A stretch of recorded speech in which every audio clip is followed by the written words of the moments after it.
Faith that does not negotiate. Part 1. Seeing the divine in all things. There is a way of looking at the world in which nothing appears empty. Every object, every gesture, every face carries a density that exceeds itself. What seems ordinary becomes charged. What seems distant presses close. In this way of seeing, the world is not a collection of separate things but a continuous disclosure. I learned this not from a doctrine but from a presence. A figure whose life refuses to be reduced to history, whose words cannot be sealed inside quotation marks. He does not teach a system, he exposes a nerve. To encounter him is to feel the discomfort of sincerity. He does not soothe, he does not compromise, he does not speak to be admired. He speaks as if speech itself were a risk he is willing to take. What arrests us first is not what he says, but how far he goes. He carries fidelity to its limit. He stands where devotion ceases to be safe. And because of this, his life becomes a question addressed to anyone who believes too comfortably. He does not defend himself. Even at the moment when defense would be justified, he refuses it.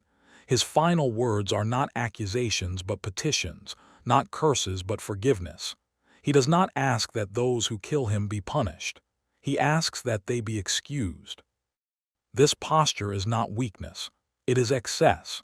It exceeds moral expectation. It exceeds legal reason. It exceeds the boundaries within which we usually allow goodness to operate.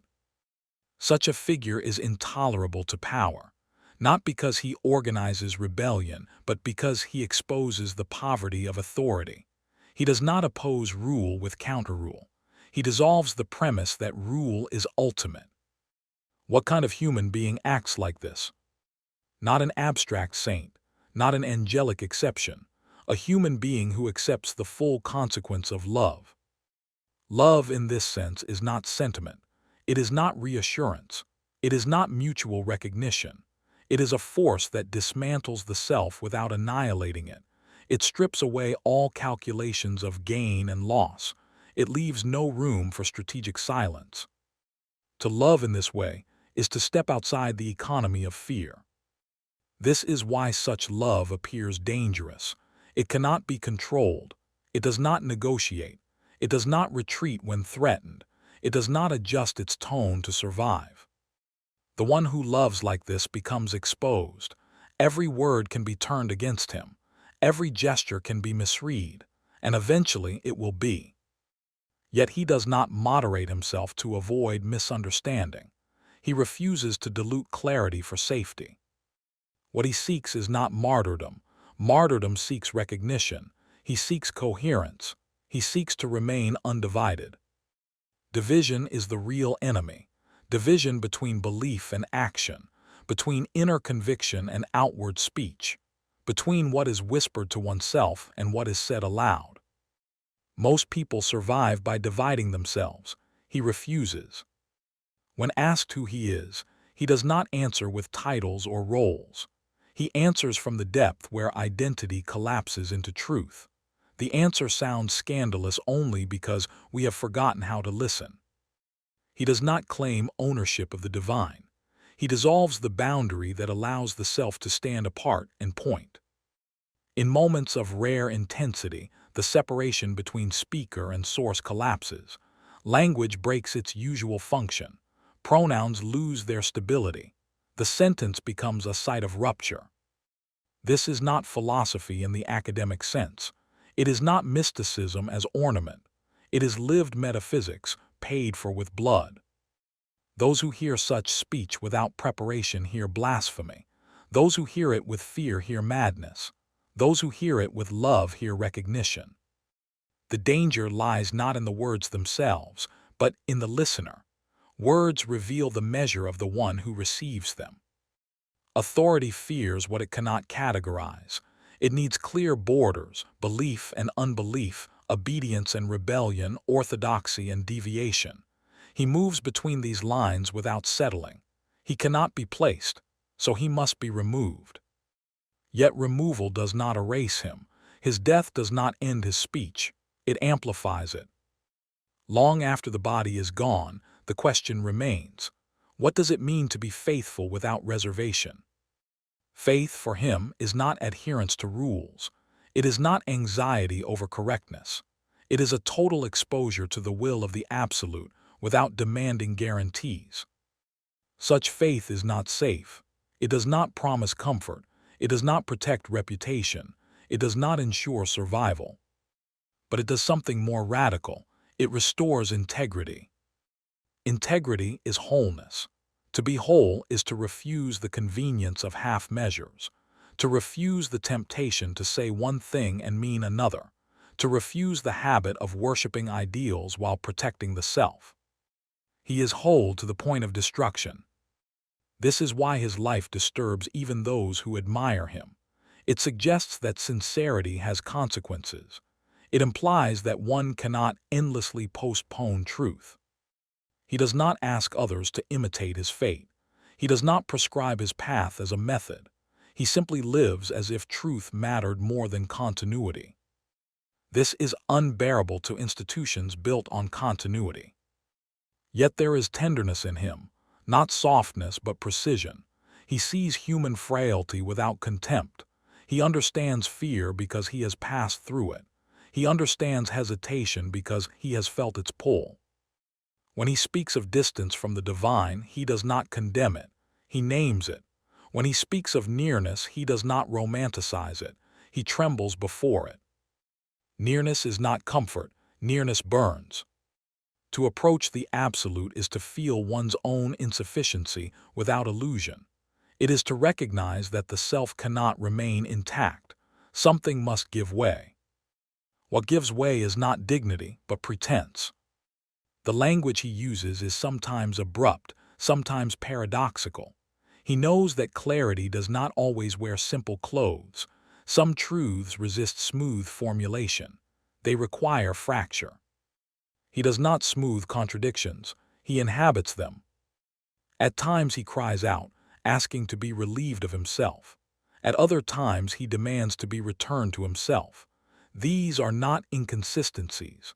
They are the oscillations of a soul stretched between annihilation and responsibility. To disappear into the Absolute is not the same as abandoning the world. He does not escape into abstraction. He remains present, embodied, accountable. He is a husband, a father, a citizen. He carries obligations. He does not dissolve them in the name of transcendence. This is crucial. His vision does not cancel the human. It intensifies it. Because of this, his resistance to injustice is not ideological. It is visceral. He stands with the humiliated not as a spokesman but as one of them. He does not leverage suffering. He shares it. Power cannot tolerate this proximity. It prefers distance. It prefers hierarchy. It prefers intermediaries.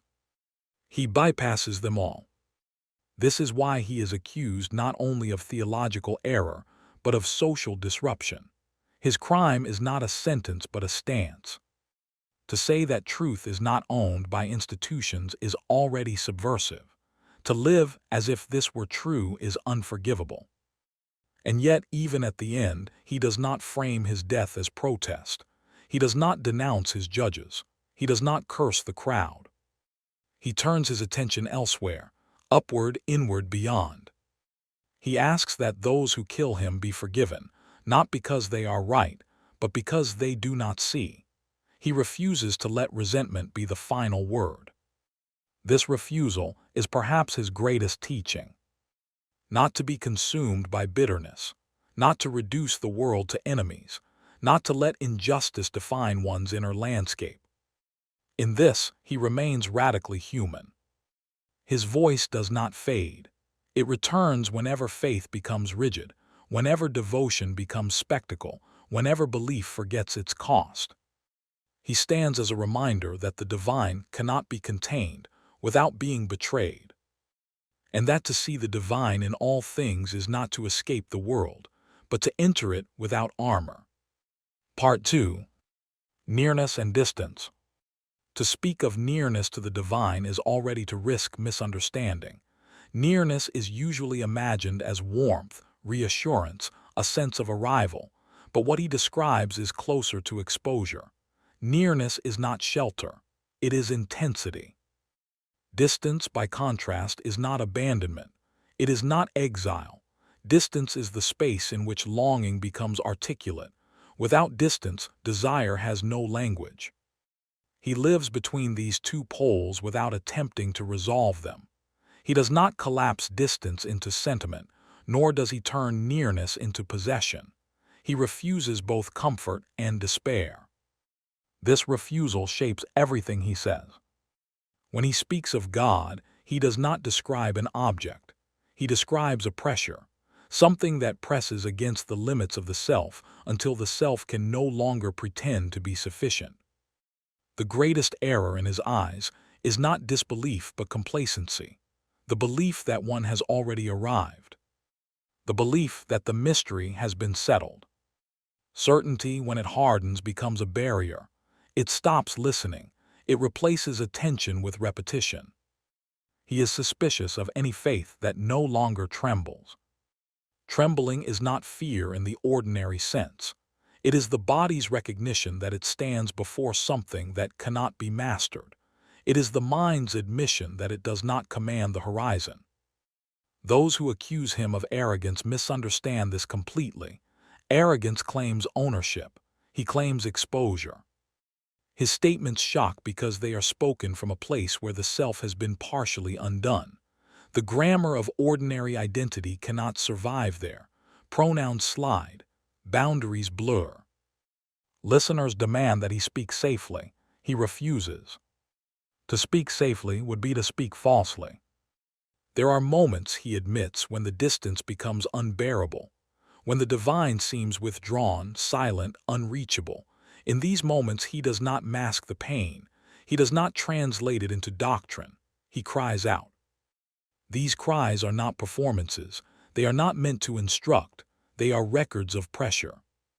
He asks to be taken beyond himself. Then, almost in the same breath, he asks to be returned to himself. This is not contradiction. It is the rhythm of a soul that knows both annihilation and responsibility. Annihilation, for him, does not mean destruction. It means the erasure of false centrality. The self is no longer the axis around which meaning turns. Yet the self is not discarded. It is returned, altered, made porous. This is why his path does not end in isolation. He does not retreat from society. He does not dissolve into solitude. He walks among people, speaks to them, confronts them. He believes that truth, if it is real, must survive contact. Many mystics seek silence as refuge. He seeks speech as risk. Speech, in his understanding, is not a tool for control. It is an exposure of alignment. To speak is to reveal where one stands. This is why he speaks, even when silence would save him. His enemies hear defiance. His friends hear danger. He hears necessity. The necessity is not imposed from outside. It arises from coherence. He cannot say less than what he knows without betraying himself. This does not mean he knows everything. On the contrary, his knowing is inseparable from unknowing. He knows the inadequacy of every formulation. But he also knows that evasion is worse. To say nothing when something demands to be said is not humility. It is fear disguised as wisdom. He refuses that disguise. Those around him warn him. They tell him that others have gone further by saying less, that the wise hide their fire, that survival requires discretion. He listens, he understands, and then he continues. His refusal to conceal is not reckless, it is deliberate. He understands the cost, he accepts it. This acceptance does not numb him. He feels fear, he feels doubt, he feels the pull of self-preservation, but he does not let these feelings rule him. What rules him is fidelity. Fidelity is not loyalty to an institution or a creed. It is loyalty to an encounter, to what has been seen and cannot be unseen. Once the absolute has been encountered not as idea, but as demand, retreat becomes impossible. One can be silent, but one cannot be neutral. This is why his life appears excessive. He does not manage his intensity. He does not ration sincerity. The world prefers moderation. Moderation allows coexistence without confrontation. It allows systems to persist without being questioned at their roots. He questions roots. He asks whether obedience without love is anything but habit, whether worship without risk is anything but routine, whether belief that never threatens the believer is belief at all. These questions do not make him popular. Yet he is not interested in popularity. He is interested in truthfulness. Truthfulness for him is alignment between inner vision and outer action. Anything less is fragmentation. Fragmentation is violence turned inward. He would rather face violence from outside than live with it within. This choice isolates him. Even those who revere him keep their distance. Admiration is safer than proximity. Proximity demands response. He does not seek followers, he seeks witnesses. A witness does not repeat, a witness testifies. To testify is to place oneself at risk of disbelief, ridicule, punishment. He knows this, he proceeds anyway. The closer he comes to the end, the clearer his posture becomes. He does not harden, he does not grow bitter, he does not simplify. He remains complex to the last. In the final moments, when power finally closes in, he does not speak in the language of grievance. He speaks in the language of surrender. Not surrender to authority, but surrender to the absolute. This surrender is not passive, it is active consent.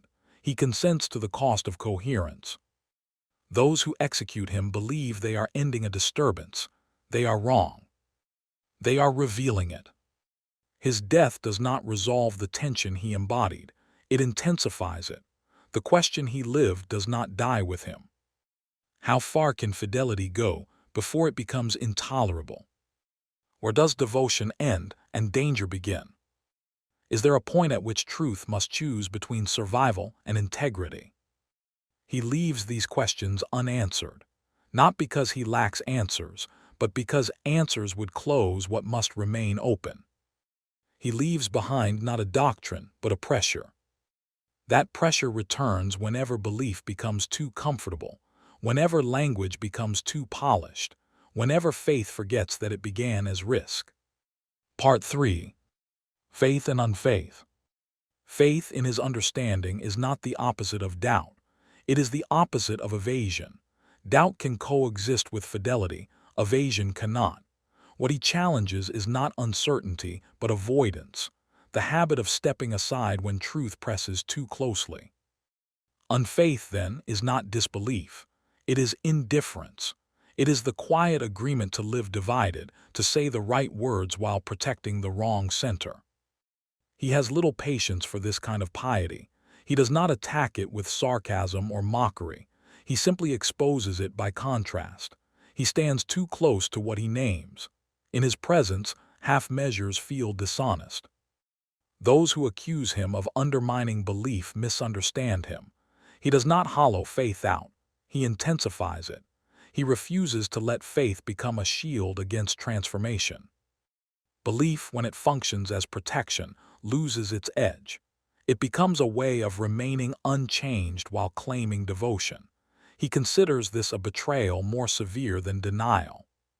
He insists that faith must risk itself, that it must enter regions where it can no longer rely on borrowed certainty. This insistence unsettles religious authorities. Their task is maintenance, of boundaries, of coherence, of order. He does not oppose order directly, but he places loyalty elsewhere.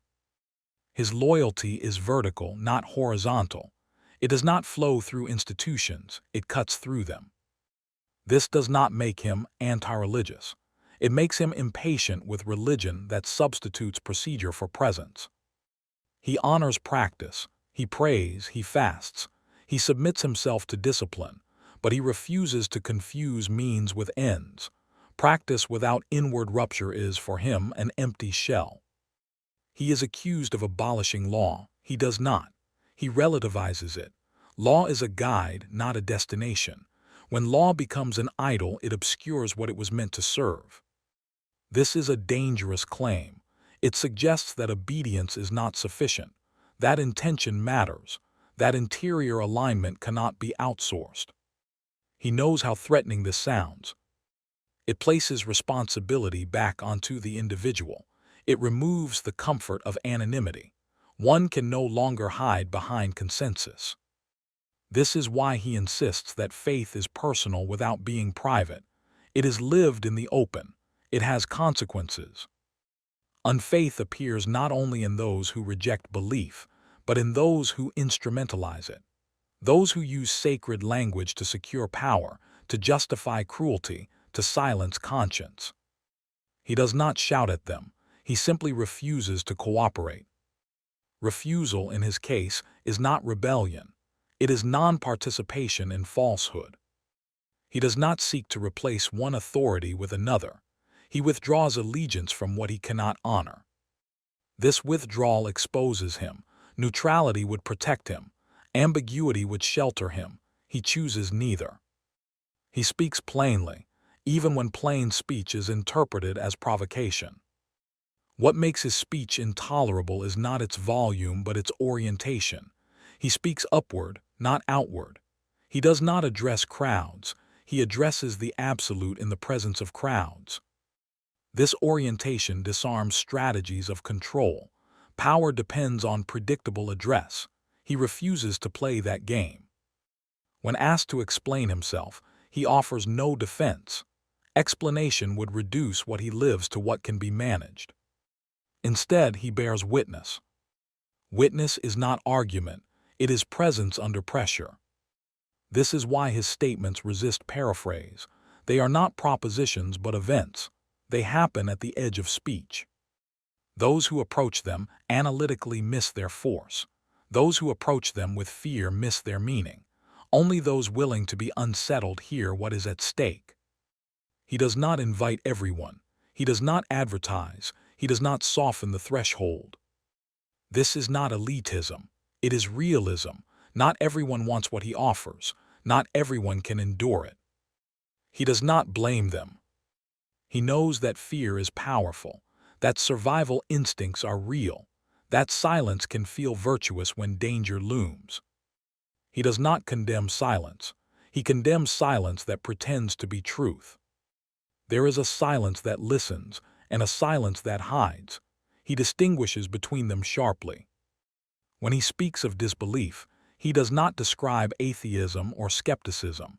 He describes forgetfulness, the forgetting of the original orientation of the soul. The soul, he believes, is not born neutral. It carries a memory older than language, a memory of address. This memory is easily buried. Habit covers it, noise drowns it, certainty replaces it. Faith, then, is not acquisition but recollection, not learning something new but remembering something essential. This remembering is painful. It disrupts routines. It dissolves excuses. Those who remember cannot live as before. This is why faith often appears destructive. It destroys arrangements built on forgetfulness. He accepts this cost. He embraces it. Unfaith, in contrast, builds carefully. It builds systems, careers, reputations. It accumulates. It stabilizes. Faith destabilizes. This is not a flaw. It is its function. He does not romanticize instability. He knows it exhausts. He knows it isolates. He knows it can end in death. He proceeds anyway. Because for him, the greater death is to live divided. He would rather risk annihilation than settle for coherence at the price of truth. This is not heroism. It is necessity. Part 4. Love in Trial. Love, as he understands it, is not gentle by default. It does not promise relief. It demands exposure. To love the absolute is to consent to being tested beyond measure. This is why he does not separate love from trial. Love that never wounds is attachment. Love that never threatens is preference. Love that never costs is illusion. True love strips the self of its defenses. He does not ask for suffering, yet he does not flee it. When trial arrives, he receives it as part of the address, not as punishment, not as merit, but as consequence. To love is to become vulnerable to what one loves. He knows that longing sharpens pain. The closer one draws, the more acute absence becomes. Nearness intensifies distance. Distance clarifies desire. This paradox does not confuse him, it steadies him. He speaks often of yearning, but not as lack. Yearning, for him, is evidence of orientation. It proves that the soul is facing the right direction. Satisfaction would be suspicious. Those who imagine spiritual fulfillment as calm completion misunderstand him entirely. Fulfillment in his life looks like burning. Burning is not frenzy, it is focus. He is focused to the point that distractions fall away. Comfort loses its appeal. Recognition becomes irrelevant. Even survival becomes negotiable. This alarms those around him. They warn him that he is courting destruction. He does not deny it. But he insists that the danger does not come from love itself. It comes from the structures that cannot tolerate it.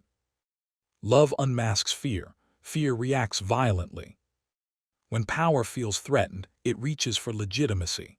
It invokes law, doctrine, order. It frames love as disorder. He understands this pattern. He does not personalize it. He does not imagine himself singled out.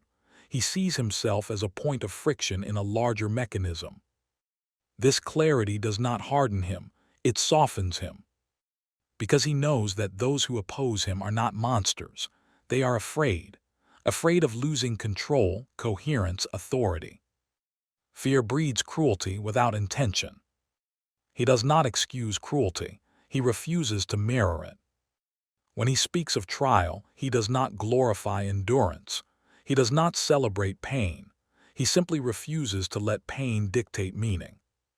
Pain for him is not proof of error, nor is it proof of truth. It is a condition. What matters is how one stands within it. He stands without bitterness.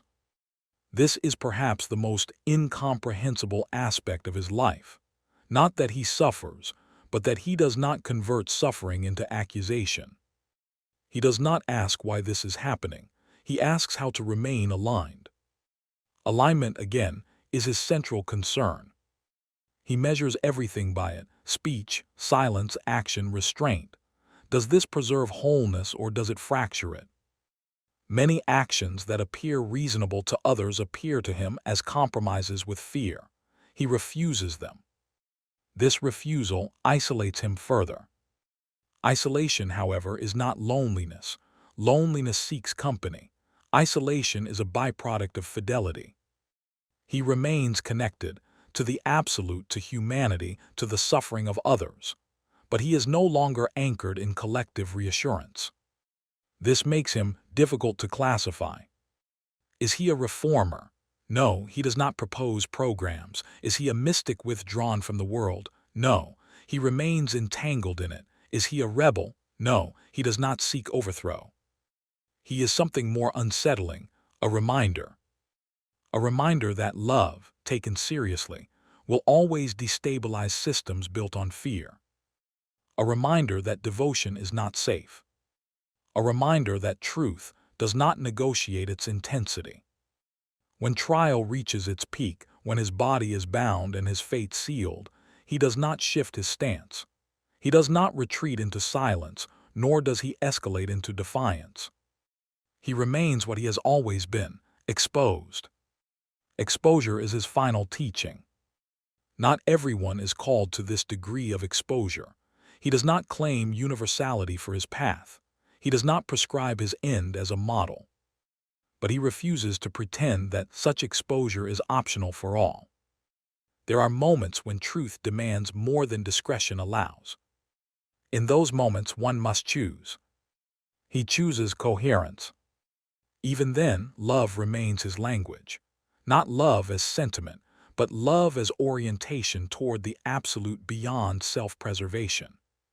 His final gestures are not theatrical, they are consistent. He does not seek to be remembered, he seeks to be faithful. Memory comes anyway. Long after the trial ends, long after the body is gone, love continues to unsettle. His words circulate, detached from context, misquoted, simplified, weaponized. He cannot control this, he accepts it. Love, once released, cannot be managed. This is its danger, this is its power. Part 5. Captivity and Death. Captivity for him is not a rupture, it is an intensification. When movement is taken away, intention becomes visible. When the body is confined, the inner posture is exposed. Prison does not silence him, it concentrates him. He does not interpret confinement as abandonment, nor does he romanticize it as privilege. He accepts it as a condition within which fidelity must still be practiced. Walls do not excuse incoherence. Those who watch him expect collapse. They anticipate despair, bitterness, negotiation. They see none of it. What they see unsettles them more than resistance would. He adapts without yielding. In captivity, he speaks less to others and more from within, not inward in the sense of retreat, but inward in the sense of alignment. Every gesture becomes deliberate. Every word carries weight. He understands that captivity tests not only endurance but intention. One can survive imprisonment by hollowing out. He refuses that survival. He remains present. Presence here does not mean calm. It means attention. He attends to what is demanded of him now, not to imagined futures or postponed vindication. He does not bargain for release. Bargaining would imply that freedom is the highest good. For him, integrity is higher. This does not mean he desires death. It means he does not allow fear of death to govern truth. Death, when it comes into view, is not treated as spectacle. He does not dramatize it. He does not aestheticize it. He does not rush toward it. He simply stops avoiding it. Avoidance, he knows, is a form of consent. It grants power to what one fears. By refusing avoidance, he removes death's leverage. This does not make death gentle, it makes it honest. Those who condemn him believe they are restoring order. They believe that removing the body will remove the disturbance. They are mistaken. The disturbance is not located in flesh. It is located in the question he embodies. What happened when devotion refuses to stay within the limits prescribed by safety? What happens when belief does not ask permission to be whole? These questions do not disappear with execution. At the moment of death, he does not curse the world that rejects him. He does not condemn the law that kills him. He does not accuse those who carry out the sentence. He addresses the absolute. This address is not escape, it is completion. He asks that those who destroy him be forgiven, not because the act is just, but because they act from blindness. He refuses to let hatred define the final meaning of his life. This refusal is not naive, it is lucid. He knows that resentment would give his death a secondary motive. It would turn fidelity into grievance. He will not allow that distortion. In this sense, his death is not defeat. It is coherence brought to its final consequence. Death reveals what life was oriented toward. His orientation does not change at the threshold. This is why his execution unsettles witnesses. They expect fear. They encounter clarity. They expect pleading. They encounter composure. Some interpret this as madness, others as sanctity. He accepts neither label. Labels are defenses. He leaves behind no institution, no rule book, no authorized interpretation. He leaves behind fragments, words, gestures, contradictions, pressures. These fragments resist closure. Some attempt to explain him away, reducing him to error, pathology, or excess. Others elevate him into untouchable myth, removing the threat he poses by turning him into legend. Both strategies miss the point. He is dangerous not because he is extreme, but because he is consistent. Consistency exposes compromise. After his death, his name becomes a site of struggle. Some invoke it to justify rebellion, others to warn against deviation, others to romanticize suffering. None of these appropriations fully capture him. He cannot be owned. What remains most alive is not his biography but his posture, the way he stood when standing no longer offered advantage. That posture continues to question anyone who encounters it. Not everyone must follow his path, but no one can ignore what his path reveals. It reveals that faith, if taken seriously, will eventually collide with fear-based systems. It reveals that love, if undiluted, will provoke resistance. It reveals that truth, if embodied, is costly. And it reveals that one can accept this cost without hatred. This is perhaps his most unsettling legacy. He proves that violence does not have to be answered with violence, nor injustice with bitterness. He shows that resistance can take the form of alignment rather than opposition. Alignment is quieter and more threatening, because it cannot be negotiated. Part 6. Fragments that remain. After the body is gone, what remains is not silence. What remains is dispersion. Words detach from their speaker and begin a life of their own. They travel without context. They collide with listeners who were never meant to hear them. This is dangerous. Detached words can be turned into slogans. They can be softened, sharpened, or hollowed out. They can be made to serve causes their speaker would have refused. He knew this would happen. He accepted it. Truth, once spoken, cannot be controlled without being betrayed. What survives of him is not a unified teaching but a field of tension. Contradictory reports, incomplete sayings, gestures remembered differently by different witnesses. This fragmentation is not an accident, it is appropriate. A life lived at the edge of language cannot be preserved intact by language. Any attempt to systematize him reduces him. Those who try to reconcile every statement miss what matters. He did not aim for doctrinal harmony. He aimed for existential honesty. Honesty does not always speak in symmetrical forms. Some of his words appear calm, almost restrained. Others erupt like cries. Some sound lucid, others disorienting. All of them are shaped by situation, by pressure, by proximity to risk. To read him properly is not to harmonize but to attend. Attention, in this case, means resisting the urge to domesticate.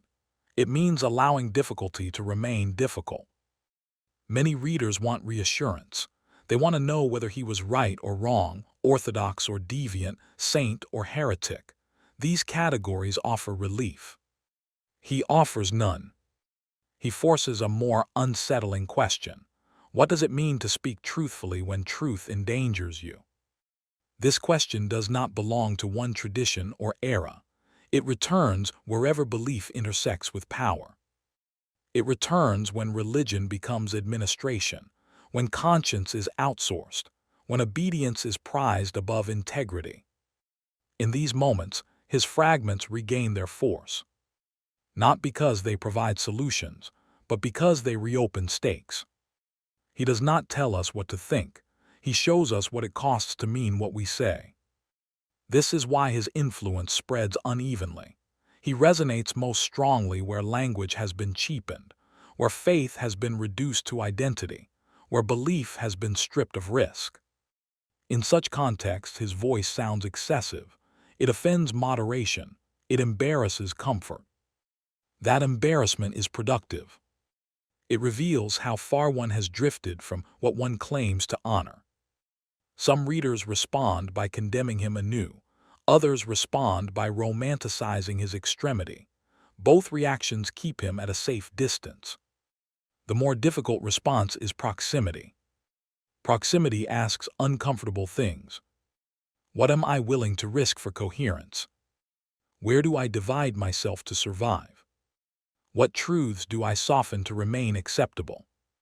These questions do not require martyrdom to be serious. They require attention. He never demanded imitation. He demanded honesty. Honesty, however, has a way of escalating. Once one admits a fracture, one must decide whether to live with it or address it. Most choose accommodation. He did not. This does not make accommodation evil. It makes it visible. His life acts like a measure, not a command, but a standard against which one quietly compares oneself. Such measures are unsettling. This is why institutions prefer saints without teeth, figures whose devotion can be admired without consequence. He resists that fate. Even sanctification cannot neutralize him entirely. His words keep slipping through liturgy and commentary, cutting at unexpected angles. They do not console easily. They ask why one speaks of the divine at all if one is unwilling to be changed by the reference. They ask whether worship is still worship when it never threatens the worshiper. They ask whether faith has become a way of avoiding the absolute rather than approaching it. These are not historical questions, they are current. They surface whenever belief is mobilized for safety rather than truth. In this sense, he remains present, not as a figure to be revered but as a pressure to be felt. Pressure clarifies, it exposes weak joints, it reveals where structures are hollow. His life applies pressure not through force but through consistency. Consistency is rare and dangerous because it leaves no room for strategic retreat. One cannot easily admire him without being questioned. One cannot easily reject him without revealing fear. This is why his fragments endure. They do not offer closure, they deny it. They insist that the relationship between the human and the absolute cannot be reduced to formulas without losing its seriousness. They insist that love, if it is real, will disrupt. They insist that truth, if it is lived, will cost. And they insist that one can face this cost without hatred. This insistence remains his quiet defiance. Part 7. The Aftermath of Presence. What follows such a life is not resolution but reverberation. Presence leaves traces that cannot be neatly archived. Even when the voice is gone, its echo unsettles the rooms it once filled. He is no longer there to clarify, to correct, to refuse misreadings. Others speak for him now. They argue, interpret, defend, accuse. Each claims proximity. Each reveals distance. This is inevitable. A life lived without compromise cannot be inherited without distortion. Some turn him into doctrine. They extract sentences and polish them until they lose their edge. Others turn him into warning. They isolate his excess and use it to discipline caution. Still others turn him into myth, a symbol emptied of urgency. He slips through all of these. Because what mattered was never his image, it was his orientation. Orientation cannot be frozen. It must be enacted. This is why his relevance returns unexpectedly, not in times of peace but in moments of tension, when belief is tested by convenience, when conscience collides with reward, when silence becomes profitable. In such moments, his presence is felt not as instruction but as discomfort. Discomfort is a form of knowledge. It tells us where alignment has been lost. Most people learn to avoid this signal. They learn to justify, to rationalize, to defer. He refused that education. Refusal is costly, but it clarifies the difference between survival and life. Survival adapts to conditions. Life responds to truth. He chose life. This does not mean he despised survival. It means he would not allow survival to dictate meaning. Meaning for him was not constructed, it was answered. This distinction matters. To construct meaning is to control it. To answer meaning is to submit to its demand. He answered. Those who encounter his fragments often ask whether such an answer is still possible, whether the world has changed too much, whether such exposure is no longer viable. These questions are themselves a form of defense. The world is always hostile to coherence. It always has been. The forms change, the pressures evolve, the incentives shift, but the basic tension remains. To live undivided is never convenient.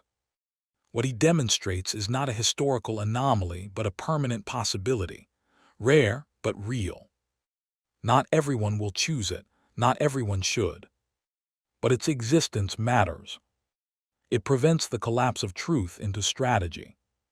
It reminds us that there are limits to accommodation, that there are moments when silence ceases to be virtue, that there are times when speech, however dangerous, is required.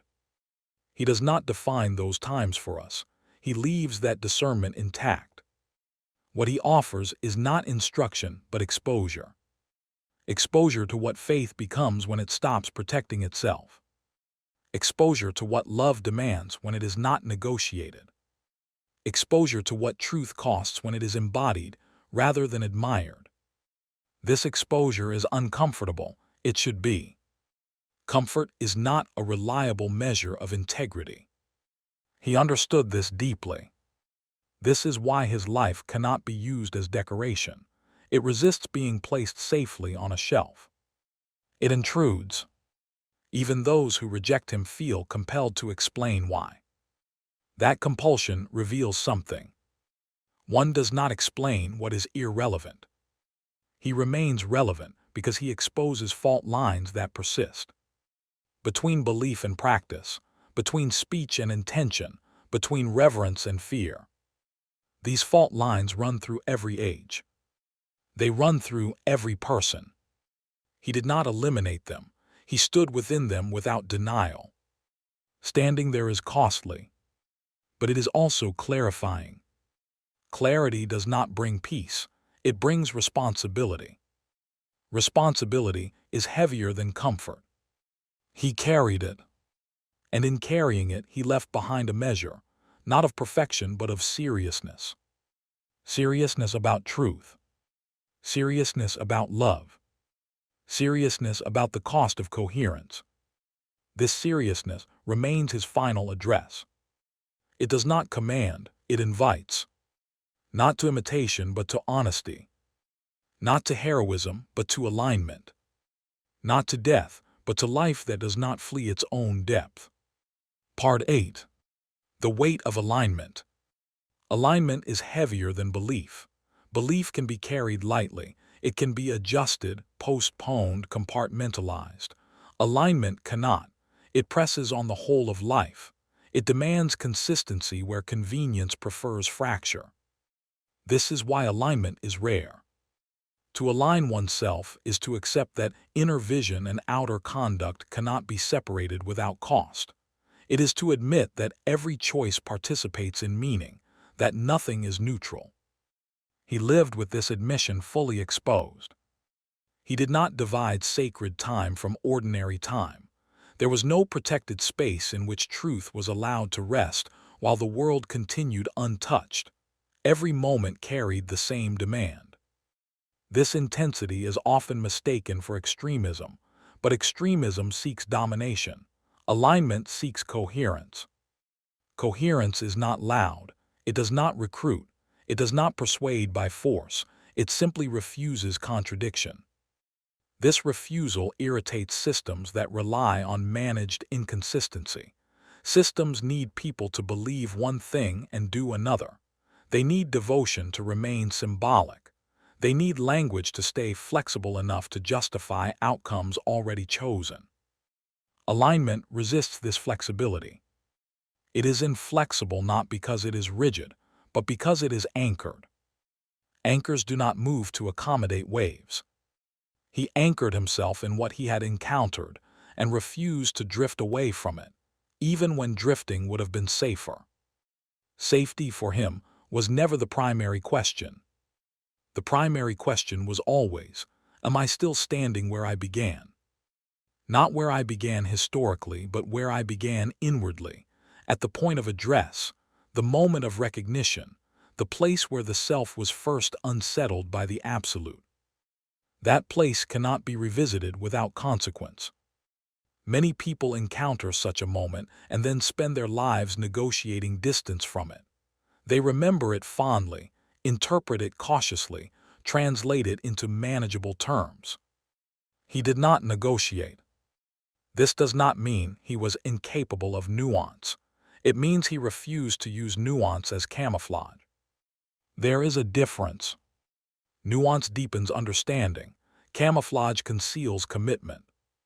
He accepted complexity without letting it dilute direction. Direction mattered to him more than resolution. He was willing to live with unresolved tension as long as orientation remained intact. This is difficult for those who seek closure. Closure promises rest. It offers the comfort of completion. But completion in matters of truth is often premature. He lived as if truth were not a possession to be secured, but a path to be walked without guarantee of arrival. Walking without guarantee requires trust of a particular kind. Not trust that things will turn out well, but trust that coherence is worth its cost. This trust is not optimism. It does not assume favorable outcomes. It assumes only that division corrodes. Corrosion happens quietly. One compromise does not destroy integrity. A pattern does. He refused to let patterns form. This refusal did not make him immune to error. It made him responsive to correction. But correction, for him, did not come from authority.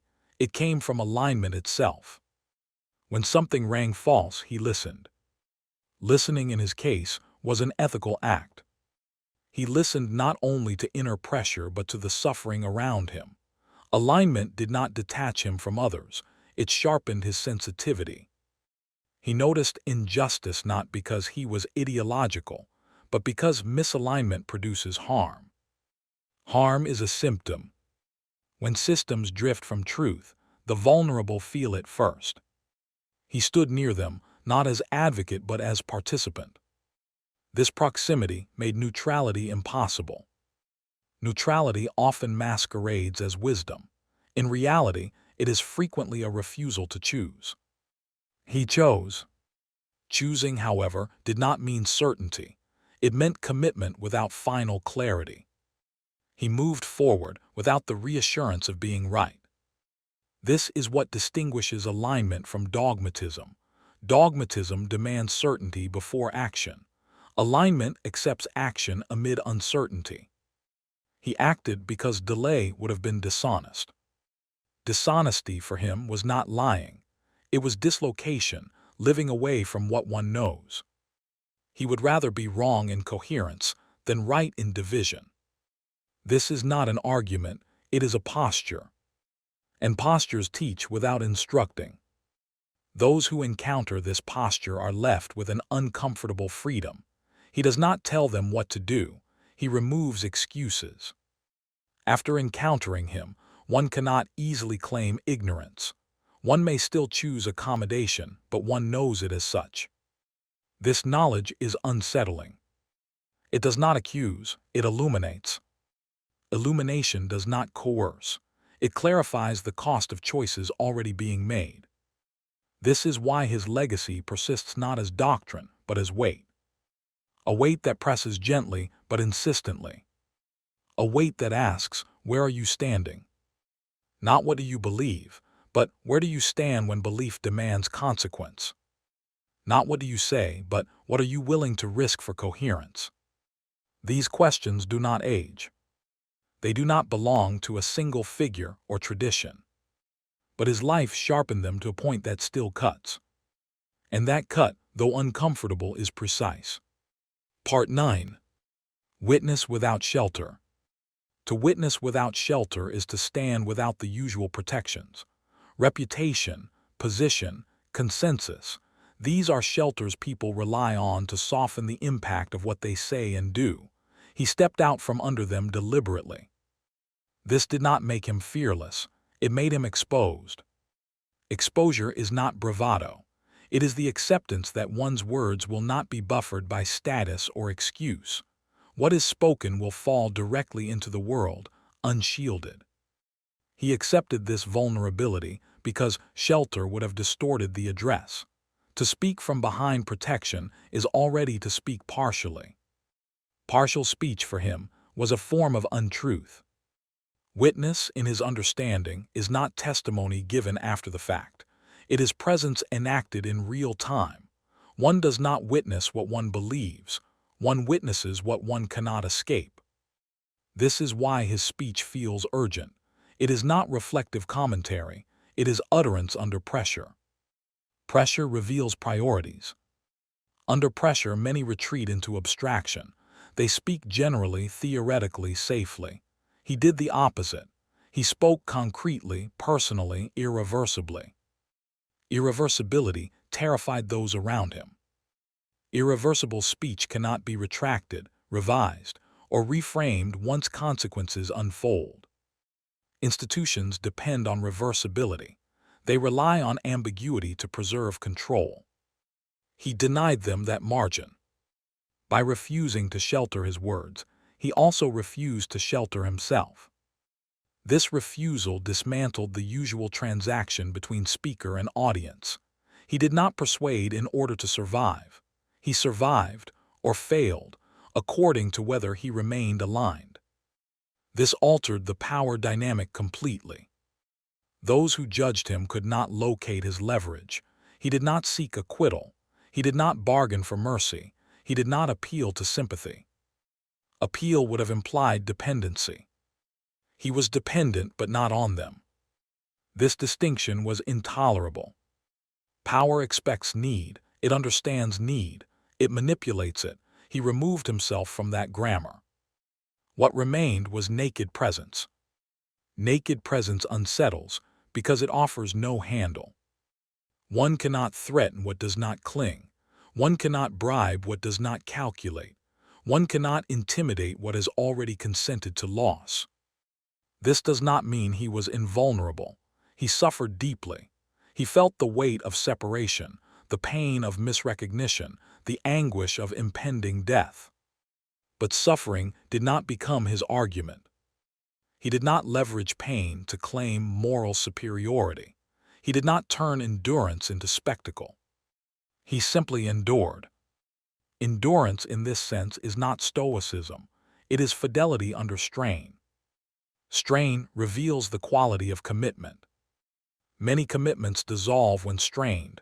They prove to be conditional. His did not. This constancy is what makes him a witness rather than a victim.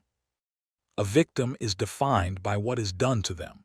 A witness is defined by what they refuse to relinquish.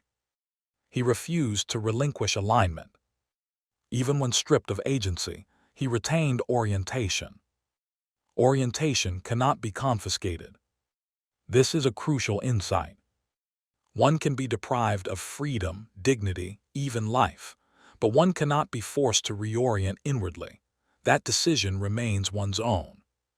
He guarded this decision carefully.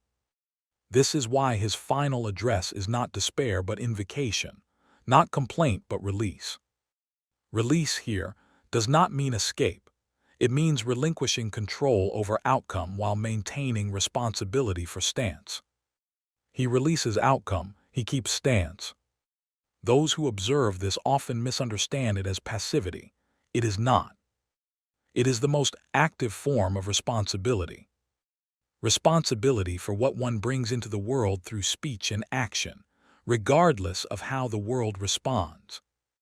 This responsibility does not depend on success. Success is a category of control. He operated outside it. His life asks whether we are willing to do the same, even partially. Not to abandon care for outcome, but to refuse to let outcome dictate integrity. Few are willing. This is why his witness remains marginal. It does not scale easily. It does not lend itself to movements or slogans. It works one person at a time. It asks quietly, if protection were removed, would what you say remain the same? If shelter collapsed, would your alignment hold? These questions are not comfortable. They were not meant to be. They are meant to clarify. Part 10. The silence that follows. After the final word is spoken, there is a silence that is not empty. It is dense. It carries what cannot be said without distortion. This silence is not absence, it is residue. He understood this kind of silence. He did not rush to fill it. He did not fear it. He allowed it to stand, knowing that some truths arrive only after speech has exhausted itself. Speech opens, silence completes. Those who come after him often mistake silence for closure. They assume that what is no longer spoken has been resolved. This is rarely the case. Silence, when earned, deepens the question. His silence does not cancel his words. It sharpens them. Each fragment now resonates against the absence of correction, clarification, defense. This resonance is unsettling. It forces the listener to assume responsibility for interpretation. There is no authority left to appeal to. This is perhaps the most radical aspect of his legacy. He does not remain to manage how he is understood. He does not guard his meaning. He releases it. Release, again, is not negligence. It is trust of a severe kind. He trusts that truth, if it has any substance, will survive distortion long enough to reach those willing to hear it. Not everyone will hear it, he accepts that. Truth is not democratic. It does not require consensus to remain true. This does not make it elitist, it makes it demanding. Demand is uncomfortable, it interrupts habits, it questions loyalties, it exposes fear. Most people respond by dulling the demand. They translate it into something manageable. They turn it into metaphor, poetry, history. There is nothing wrong with these translations, unless they become evasions. Evasion begins when one admires what one refuses to confront. He did not want admiration, he wanted seriousness. Seriousness is not heaviness, it is attention. To take something seriously is to let it affect decisions. His silence asks whether his words are allowed to do that. If they remain merely interesting, they have been neutralized. If they disturb, they remain alive. He remains alive only where disturbance is permitted. This is why his presence fades in comfortable contexts and returns in moments of crisis. When systems fail, when legitimacy fractures, when language loses credibility. In those moments, his posture reappears. Not as solution, as question. What remains when justification collapses? What remains when protection is stripped away? What remains when belief can no longer hide behind form? These are not theoretical questions. They surface in prisons, in courtrooms, in private decisions made under pressure. They surface whenever one must choose between coherence and survival. He chose coherence. This choice does not obligate others to follow, but it removes the illusion that such a choice is impossible. Possibility changes responsibility. Once one knows that another way of standing exists, one can no longer claim inevitability. One may still choose accommodation, but one chooses it knowingly. Knowledge alters the moral landscape. His life altered it quietly, without decree. This quiet alteration is his final work. Not a teaching to be memorized. Not a doctrine to be defended. But a stance to be reckoned with. He stands, even in silence, as a measure of seriousness. And seriousness, once encountered, cannot be unencountered. The silence that follows him is not peace. It is invitation. An invitation to examine where one stands when no shelter remains. An invitation to ask whether faith is being used to protect life or to risk it for truth. An invitation that does not fade. Here I pause.